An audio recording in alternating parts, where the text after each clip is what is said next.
Hello, everyone. Welcome to another episode of Camille's Harem. Not just a podcast by novice writers for novice writers, but also a YouTube channel by novice writers for novice writers. Because writing is an adventure, it's more fun with friends. And today we have something really special going on. It's super special because not only are we reading a story that's been written by one of our fantastic listeners, but also because we have Jedward back with us. Huzzah! Jed!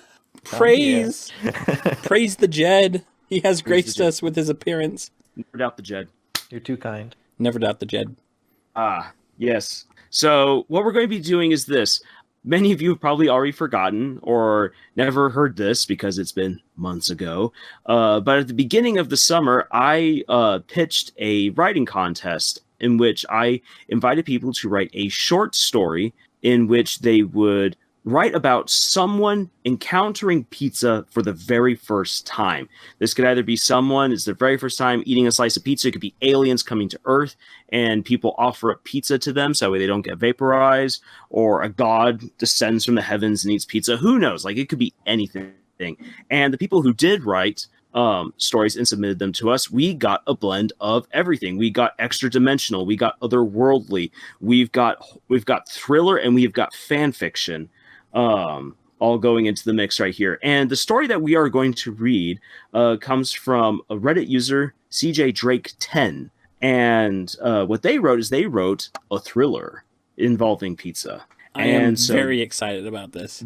This is what we're going to read. It doesn't really have a title, so we've just called it really affectionately Pizza Delivery Guy. Pizza Delivery Guy. Yeah, Pizza Delivery Guy. Until CJ Drake 10 contacts us and says otherwise, to us it is Pizza Delivery Guy. Yes. All right, here we go. I am going to do this in a more normal voice. I have kind of blown my narrator voice, especially because last night I was at a really crazy dance party and there was a lot of screaming. So, yes. Oh wow, Lars the party animal. Yes, Lars is a party animal. I am a party animal. I went all out. It was glorious. Good. I taught you well, Lars. Thank you, Sensei. That's weird. That's weird. Okay, but I like it. Here we get going with Pizza Delivery Guy. I hit a pothole and then another. Belatedly, I thought to steady the pizza warming bag next to me as it rocked against the passenger side door. The street was poorly lit, if at all, and this road was rough. The houses, from what I could see in the headlights, didn't fare much better. Most of them had chain fences, and many with signs poorly posted, warning passersby that there was a dog there. I slowed to a crawl and glanced down at my list of scribbled addresses to check the number again. 476 Lonely Tower Road. I snorted, and turned back to looking down the right side of the street. Who names these streets? 472, 474... I put the car in park in front of the black, beat-up mailbox. House number 476, from what I could see of it, was no better than the rest of the street. Its one difference was that instead of a chain-link fence, the house was surrounded by a tall, painted wooden fence. It might have been white in the daylight, but now it just looked as gray as everything else. The only thing I could see over the fence was a dark, sloping roof. I grunted as I got out of the car, scooping up the pizza bag as I went. This pit of a neighborhood was literally at the edge of our delivery zone. A good 18-minute drive, obeying traffic laws. The Pizza Palace was the last place I wanted to be working at the age of 23, but there aren't too many places that will hire someone who is still on parole. I shrugged off my annoyance. The sooner I dropped off the pizza, the sooner I could drive back and clock out, go to bed, and shut the world out for a good 8 hours. I stopped at the gate, realizing that there was no obvious handle on this side. I pulled out my cell from the back pocket and flipped on the camera light. To my left, almost hidden by a tall bush that grew between the gate and the sidewalk, was what I assumed was an old intercom box. I only knew because I had an old friend whose house had been built back in the 70s, and they'd had one on their porch that spoke into the one that was in the kitchen. I'd never seen them use it, though. Looking at this one on the gate, I tried a button at random. Nothing happened. I tried rapping on the gate. Hello? I called out. Pizza Guy, I have your order. I tried another button and heard a faint buzz through the speaker. Shh. A soft voice came through suddenly, surrounded by static. I tried the button again. Hey, how do I get in? I have your... Shh. Came the static voice again. Be quiet, she said. I blinked, unsure of what to do except to obey the request. I'm coming to the gate. I stepped back to the gate's door, listening as I heard the soft scrape of a wooden door on a metal base plate, the whiny, slow creak of a screen door, and then the soft padding of feet on a sidewalk. I doubted I would have been able to hear all of that had I not been put onto high alert, and if the street had any normal street activity bustling around. There hadn't even been a car on the road since I pulled up. Behind the gate, I heard a few clicks and a bit of scraping metal. Locks? The gate opened up wide enough for a set of pretty blue eyes to look through. "You're the pizza man?" she asked.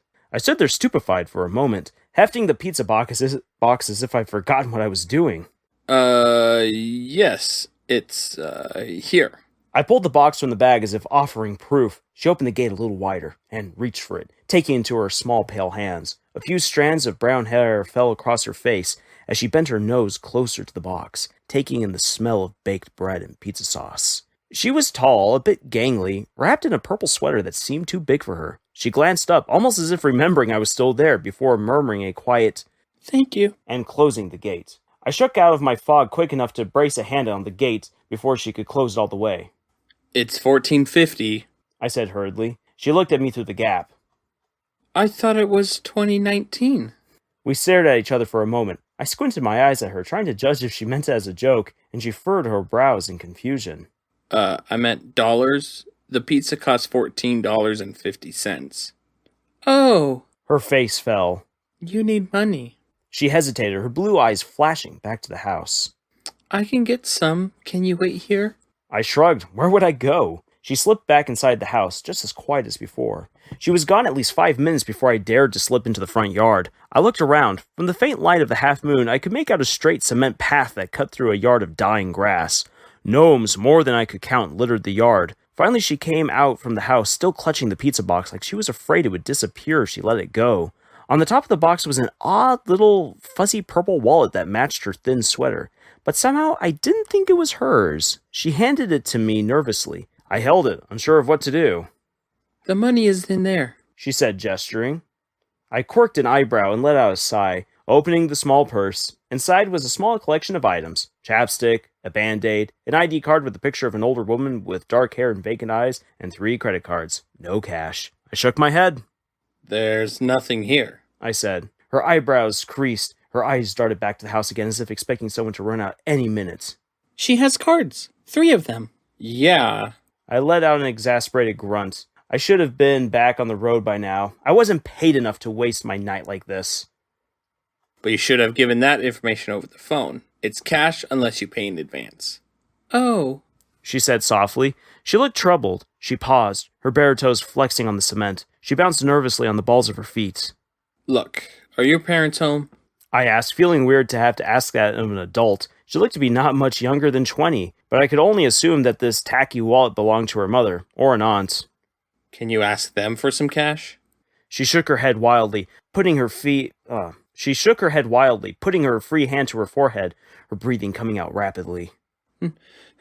No, my mom would be so upset. She glanced at the gate, as if just noticing that I was in the yard and not out on the sidewalk. She doesn't know I'm out here. She's asleep. I shifted my weight from one foot to the other, debating. I could just cover the cost of this one, let it go, or walk away, and get on with my night. But she looked so scared, and over a stupid pizza, that I just couldn't leave. Are you in trouble? I asked in a low voice, angling to see into the nearest window. She gave me a non-committal shrug, but a tear welled up in her eye. I just wanted to try it. I laughed, turning to look back at her. Try what? Pizza? She nodded. Shut up. You've never had pizza? I laughed incredulously. What kind of kid has never had pizza? She didn't miss a beat. My mama says it's devil's food. My smile slipped. You're serious? She adjusted her grip on the box in the moment that hung between us. So you just decided to call for one? We don't usually watch TV. She confided randomly. But today was hard on Mama. She got her drinks and turned it on. She didn't know I was watching it. I'm supposed to be in my room. But the man on the TV said that your pizza was the best, and then gave me a number, so I called it. I'm sorry I didn't know about the money. We stood there for a long moment. She stared down at the box, looking ashamed, her knuckles turning white from her grip. Should I call someone? The cops? What would happen to her if I did? What would happen if I didn't? Was I overreacting, or did she really need help? I stood frozen in my thoughts, unable to give voice to any of them. This was ridiculous! This didn't involve me. I didn't even know her. Besides, I was still on parole. If this girl was involved in something ugly, it was in my best interest to stay as far away from it as I could. Walk to the car, Ryan. Just walk away. The sadness in the girl's eyes, though, rooted me to the spot. There was something deeper there than just her embarrassment over the pizza. She looked lost, defeated, worried. She twitched her thumbs nervously over the edge of the box, still glancing back to the house as if to try to weigh her options. Or maybe time her freedom outside? Was it true that she'd never had pizza? That she lived confined to her room while her mother drank? I felt like I was missing the bigger picture, only catching tiny details that raised red flags in the back of my mind. The cops. They would know how to handle this. Maybe I should just call them, just to be sure. But what did I say, though? I began to reach for my phone when the sound of glass shattering echoed through the house. The girl's head whipped around, her brown hair flying around her shoulders. Her eyes were as wide as an owl's when she turned back to me. She's... Calliope! A woman inside the house howled. Calliope! More glass shattered. Whoever was coming out of that house was coming violently. Run! The girl Calliope said. What? I sputtered, stepping back and tripping over a garden gnome. Run! She pulled my hand, pushing me out of the yard and onto the sidewalk. You don't want her to see you. Please, go! She shoved the pizza box into my hands and turned back to the gate, but froze as we both heard more furniture breaking inside. You stole my wallet! Pausing real quick. Sure. No worries. Can't be too loud because Blair's No, you're waking good. up a little bit. Her mom's shrill voice carried over the yard and could probably be heard 2 blocks away. Where are you, you little... She cursed her daughter and called her more horrible things I had heard in my time in prison. Reaching my car, I fumbled with my keys in my haste and dropped them. Beyond the gate, I could hear the metal screen door spring open and slam against the side of the house. Calliope! Oh, that's creepy. Creepy. Do it again, Jed, just for good measure. Calliope! I yanked open my car door, desperate to be anywhere else but here when that woman reached the end of her yard. Calliope was suddenly next to me. I'm coming with you. She said. She yelped as she ran onto the rough gravel of the street. She was still barefoot. I barely registered the fact as I dove inside and reached across to spring the lock on the passenger door. I started the engine just as my peripheral vision caught the sight of a stout, dark-haired figure in a bathrobe. She was still screaming, though the words were incomprehensible now. Something hit the roof of my car, a garden gnome, or shattered bits of one, rolled down my windshield. The moment Calliope closed the passenger door, I kicked the gas pedal and pulled the car from the curb, tires screeching down the road. I took the first left hand I could find and left the screaming woman behind. I didn't breathe until we made it back onto the main road. I pulled a hand down my face, groaning and cursing. Internally, nervously, I glanced at the odd young woman with the pizza box. I cleared my throat. You should probably have a seatbelt on. I eased up on the gas, but only a little. She glanced at me and then looked around the car. It took me a moment to understand that maybe I needed to be a little clearer. I gestured with my right hand, pointing to my own belt and then the one still dangling by her seat. Oh. She said. She grabbed the seatbelt and looked around again. I sighed and pulled over onto the gravel shoulder of the road. Don't tell me you've never been in a car before either. I said, though after witnessing the crazy woman back there, this was easier to believe than never having had pizza. Calliope's face fell onto her palms, her elbows denting the pizza box. Oh. She moaned into her hands. I should not have done that. Mama's gonna be so mad. I gripped the steering wheel, watching traffic speed by us. Do you want to go back? I didn't think she should, but that really wasn't my decision to make. A quiet sob that gently shook her shoulder was her only response. What kind of childhood had she survived to have never been in a car before? Good grief! Even had a slice of pizza! Her eyes darted down to the sad, crushed, greasy box on her lap. The pizza was likely cold by now. Maybe we should go to the police. I suggested, though every word out of my mouth tasted bitter. I couldn't imagine what my parole officer would make of this. I didn't really know these people. It wasn't my place to get in the middle of their dispute, if it was that. What if her mother pressed charges for kidnapping? Would they believe her over me? I could tell them the truth, that this girl was a shut-in who had ordered pizza for the first time, stole her mother's wallet, and then ran away in my car. The truth sounded suspicious at best. I was so going back to jail. No. she said slowly. She then looked up from her hands. No, please, at least not yet. Please, they'll make me go back to her. They think I'm crazy. I arched my eyebrow playfully. Are you? I'm not. She said fiercely, then more quietly. No, but my mom, she does things. She gives me things. I don't know what it's called, but it's not good. I can tell it's not good. This was sounding more and more like something the police should handle. Can I ask you something? She shrugged. Why haven't you tried leaving before? You've got to be like, what, 20? 21. I think. Mama only does birthdays when she wants to. I didn't start keeping track till I was maybe 10. And you never... I've been too scared to leave. She said honestly. I didn't think I could do it. Well... I drew out the word. It was looking like I wasn't going to be going home anytime soon. I let out a chuckle. With pizza on the line, I guess the stakes were high enough this time. You're out now. Maybe we should make tonight worth your trouble. She sniffed and rubbed her nose delicately with the hem of her purple sleeve. She nodded. All right. She started to lift the lid, but I pushed it closed and grabbed the box, tossing it in the back, only carefully enough to make sure the pizza stayed inside. What? She gasped, reaching for it. Wait. No, if you're gonna try pizza for the first time, it's not gonna be this cheap stuff we make, especially not one that's gone cold. We're getting the good stuff. I checked the time on the dashboard. It was already 10:30. The Pizza Palace was closed by now, but Joe's Pizzeria was open late, catering to the downtown crowd, and that was the best pizza in the city. If I could just get us there in 20 minutes, plenty of time to get in at least a last order, assuming they weren't completely swamped tonight. I looked back at her. You okay, Calliope? She took a deep breath and squared her shoulders. Callie. I like Callie better. I gave her a side grin. Ryan. She returned the smile. I reached toward her and she flinched, her smile wavering. I laughed. I'm sorry. We can't drive until your seatbelt is on, though. I pulled the belt and snapped into place. The skin around her ears turned red, and I noticed for the first time that she had freckles. Checking the flow of traffic, I pulled out and headed for Joe's. I am loving this so far. This is really good. Yeah. Like I'm telling, like this is why I said like this has to be our winner right here because it's a thriller. And Yeah. It has pizza. It's so good. Wow. It is a pretty good pizza thriller. Yeah. Props to you. A pizza thriller. Who would have thunk? Props to you, Hats off to CJ you, Drake. CJ Drake. 10. 10. Because Yeah. 1 through 9 were probably taken. It's There's a okay. lot I of feel CJ your Drakes out pain. there. I think he was giving himself a self-rating. He's like, my pizza stories on a scale of 1 to 10, or a 10. So that's why he's CJ Drake 10. You know, CJ, I think it's an 11. Yes. You're gonna have to change your Reddit name now. Yeah. CJ Drake 11. I don't think you Or maybe actually he's 9 can years old, change. and he was born in 2010. Oh. I'm just kidding. They were born in 2010. This would be like a 9-year-old. This 9-year-old deserves like An all the award. awards. Yeah.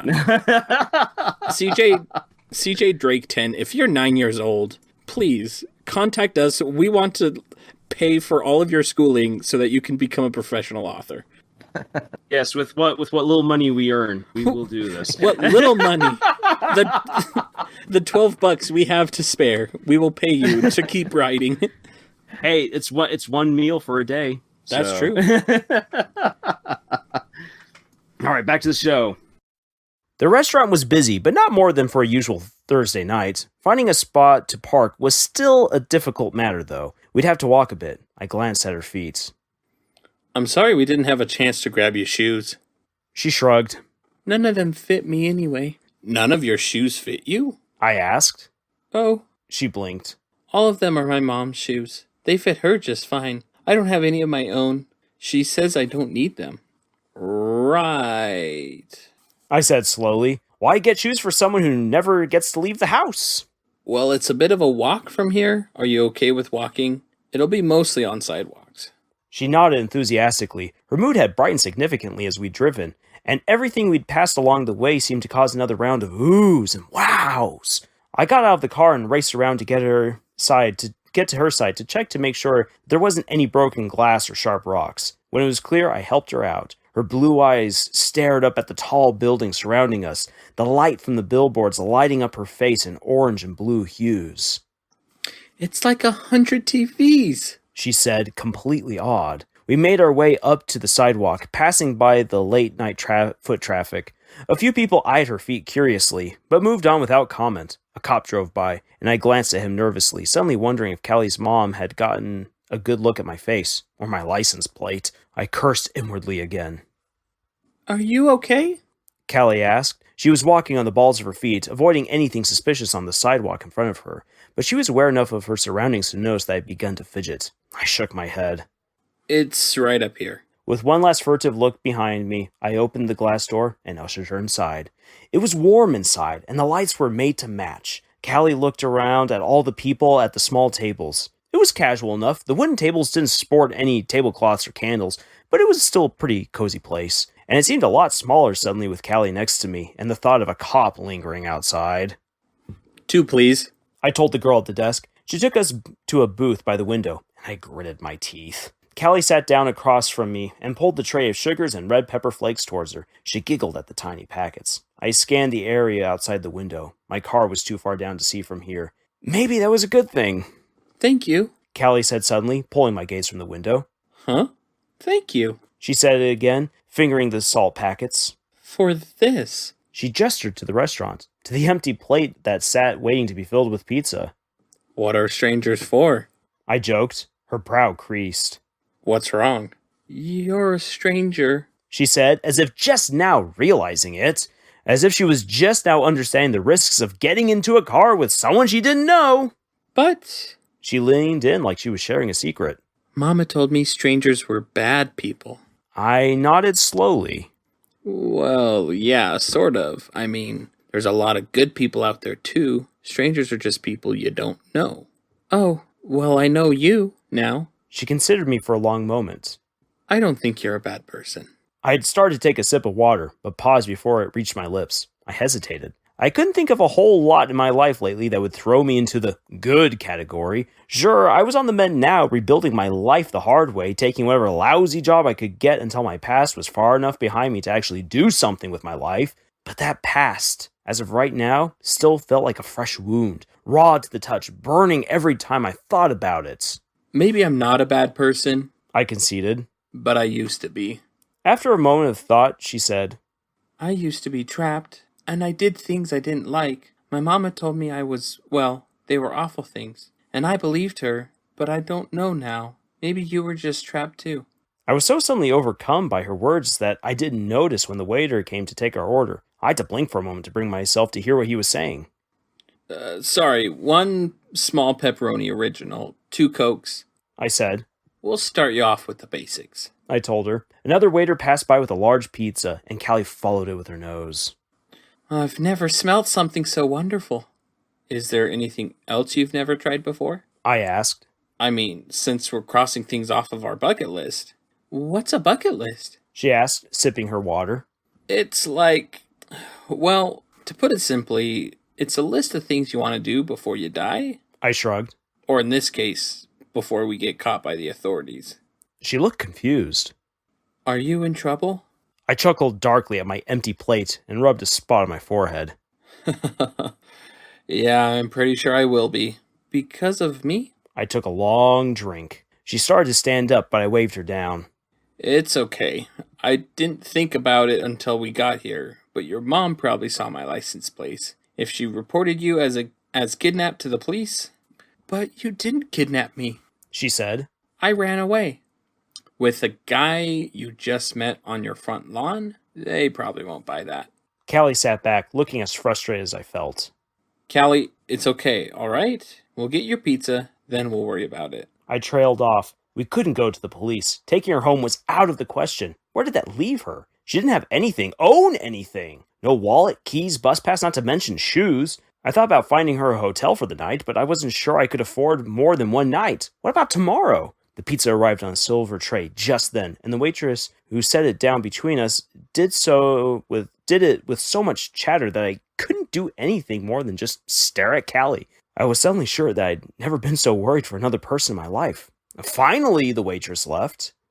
Where will you go? Callie glanced out the window. I don't know yet. She looked back at me. Where will you go? I thought about it for a moment. Probably somewhere with a beach. She gasped, excited about the idea. I've never been to a beach before. You don't say. I joked. She grinned.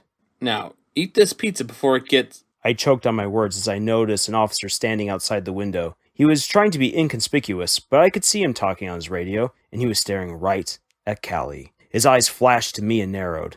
We have to go. What?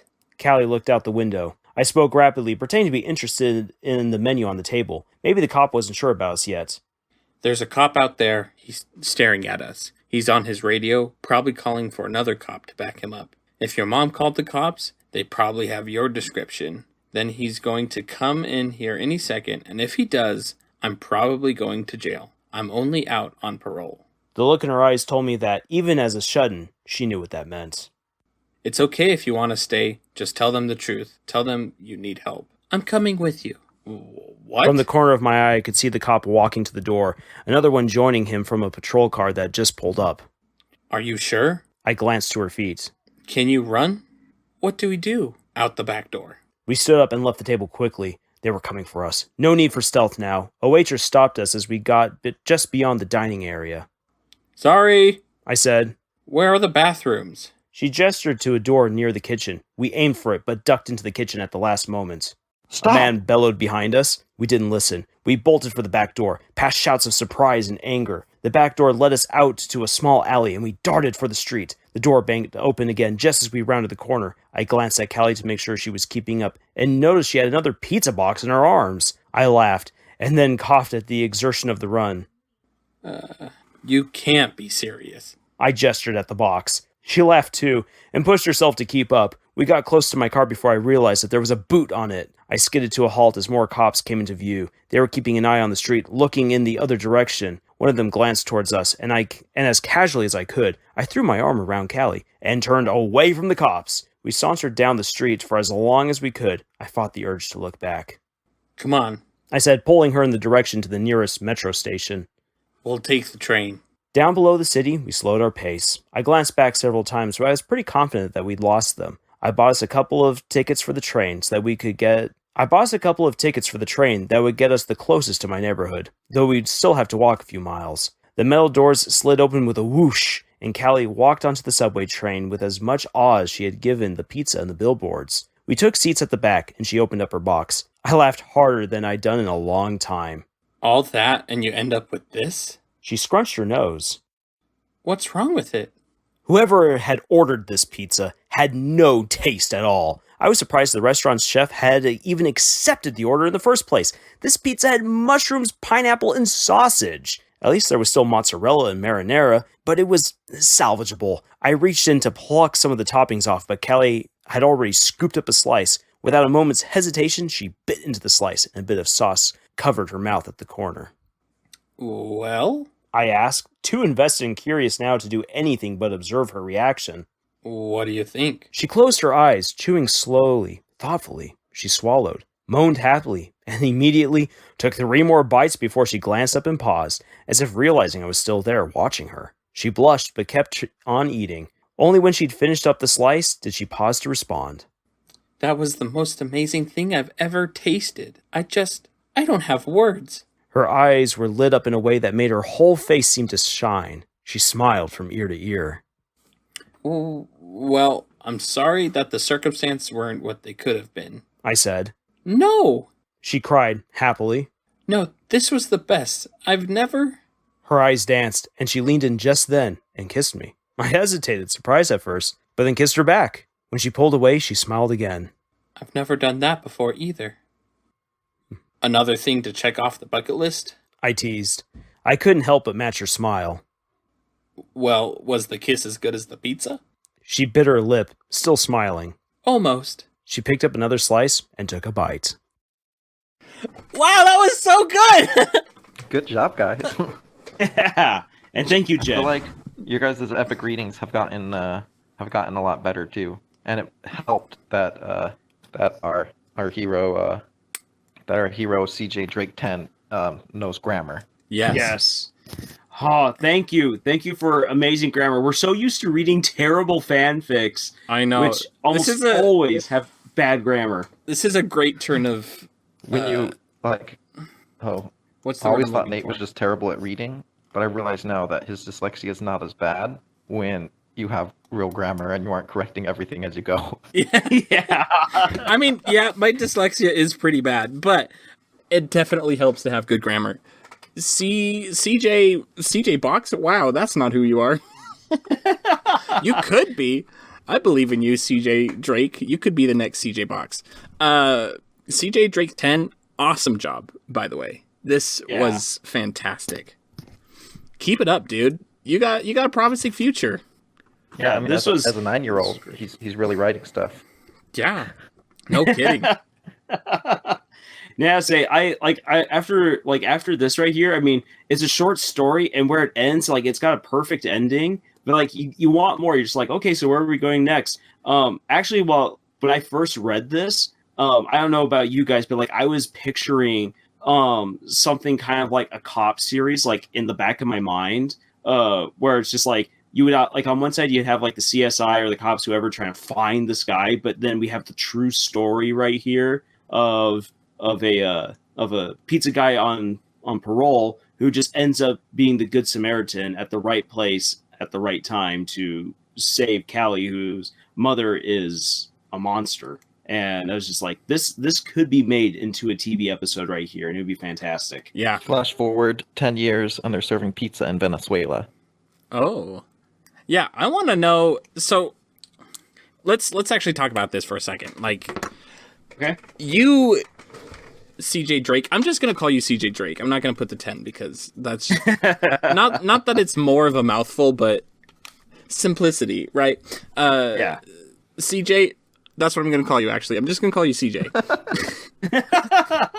because I'm It's just lazy. gonna be C. Yeah. CJ killed it. This is one thing that you did very, very well with this, is that you left the ending vague enough that you can still kind of interpret what happens next, but not so vague that it leaves you disappointed. Yeah. Which is a very, very difficult balance to hit. So props to you. And like, because I want to know what happens next. I want to know if the police catch them or if they get away. But of course, that would kind of ruin the entire mystery of the ending. And so that's something you want. You want to leave your readers wanting more by the end. Yeah. Yeah, this is really good, especially for like short stories. Short stories either have to have like an amazing definitive ending, or they have to have something that's a little bit more open, so that way you continuously think long afterwards. And it's those kinds of short stories that really stick with you in the long run. But one thing that I'll definitely also praise right here for CJ Drake is the use of the dialogue. Yeah. This is something where it's just like you can describe how a character feels like a fish out of water, like Callie does right here, which that was also really, really well written. But the way that her sentences come out, the way that you can just tell that she has no words for certain things, and so it makes her movements even more awkward, like especially when she's trying to get money for Ryan, the pizza delivery guy. Like that right there is such a well written moment. Because you can tell that the guy's just like, okay, like I know what I'm doing. Do you know what you're doing? Oh, this situation right here. Okay.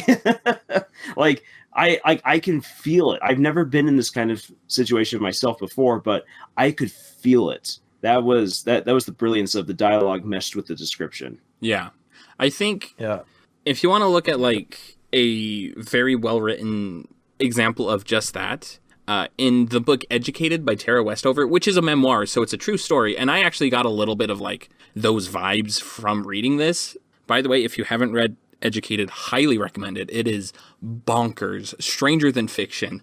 But anyway, she's talking about how, and this might be a spoiler, so if you plan on reading Educated, just don't listen to this next like 30 seconds.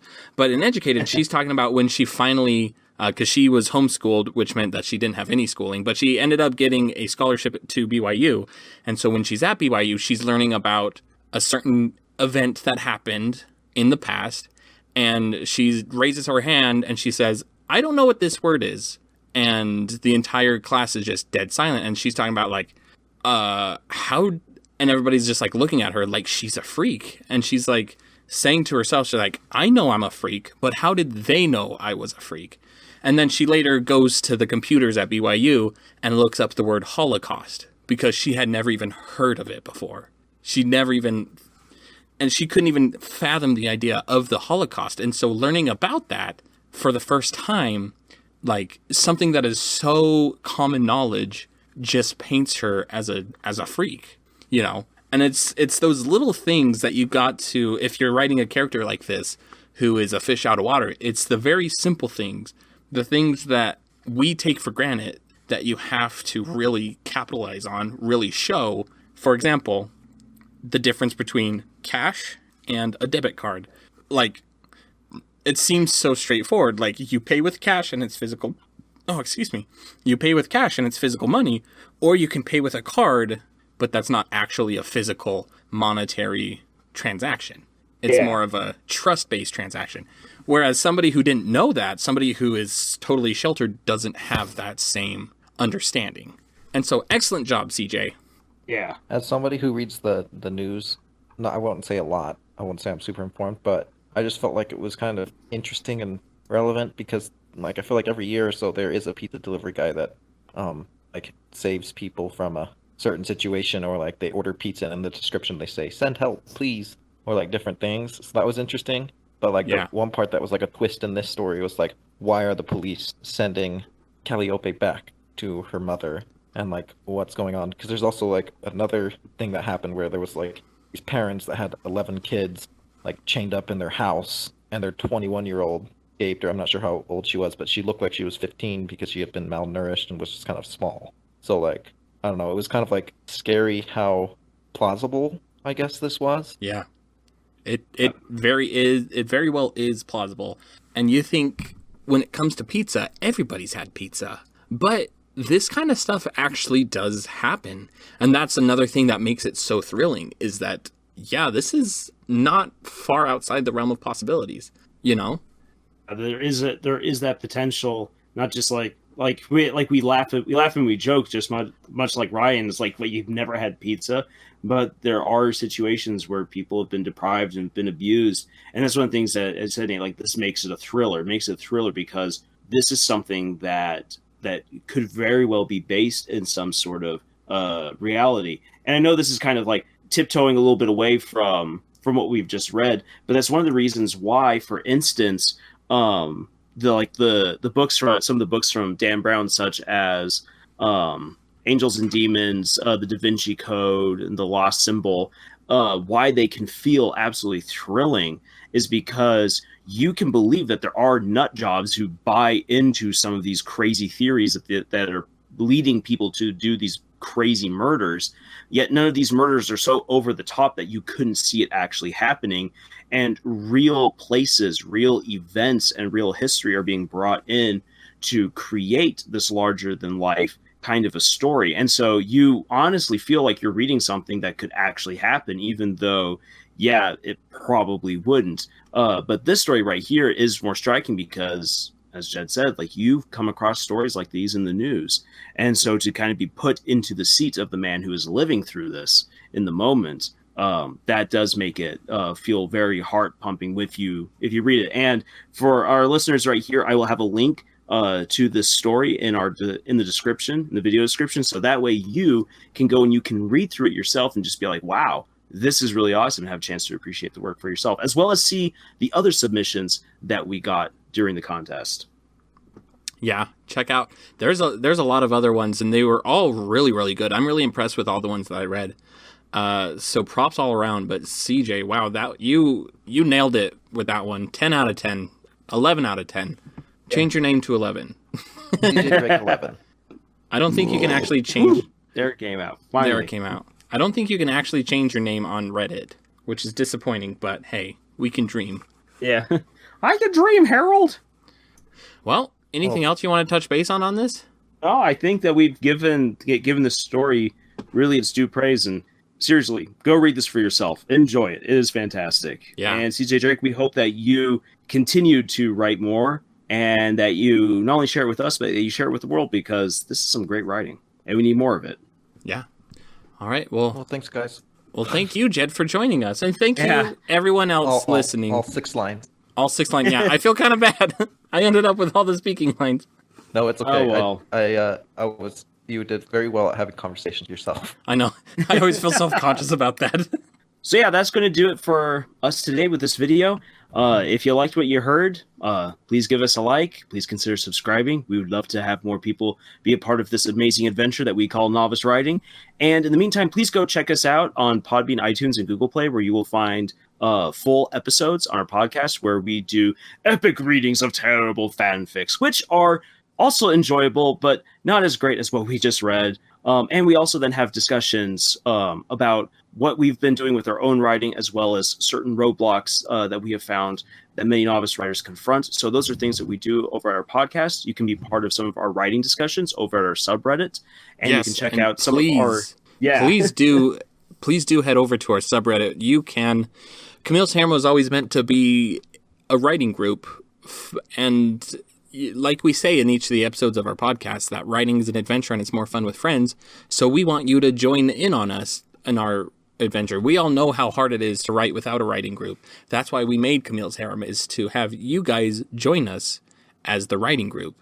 Like we're all here to help, all of us, including you. So we look forward to seeing you there.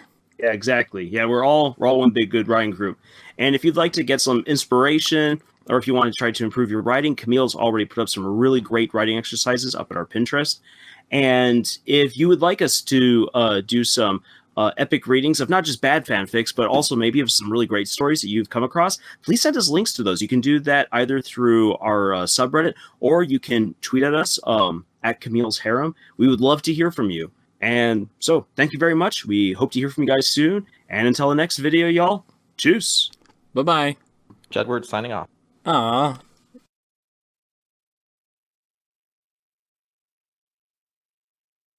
Looking at this one on the gate, I tried a button at random. Nothing happened. I tried raping on... raping. Don't rape on the gate! Do not rape the gate. You're going to get splinters. Oof. I hope that's not the only reason.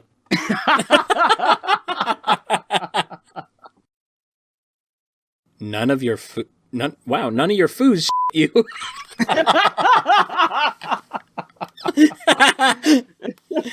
Let me try that again.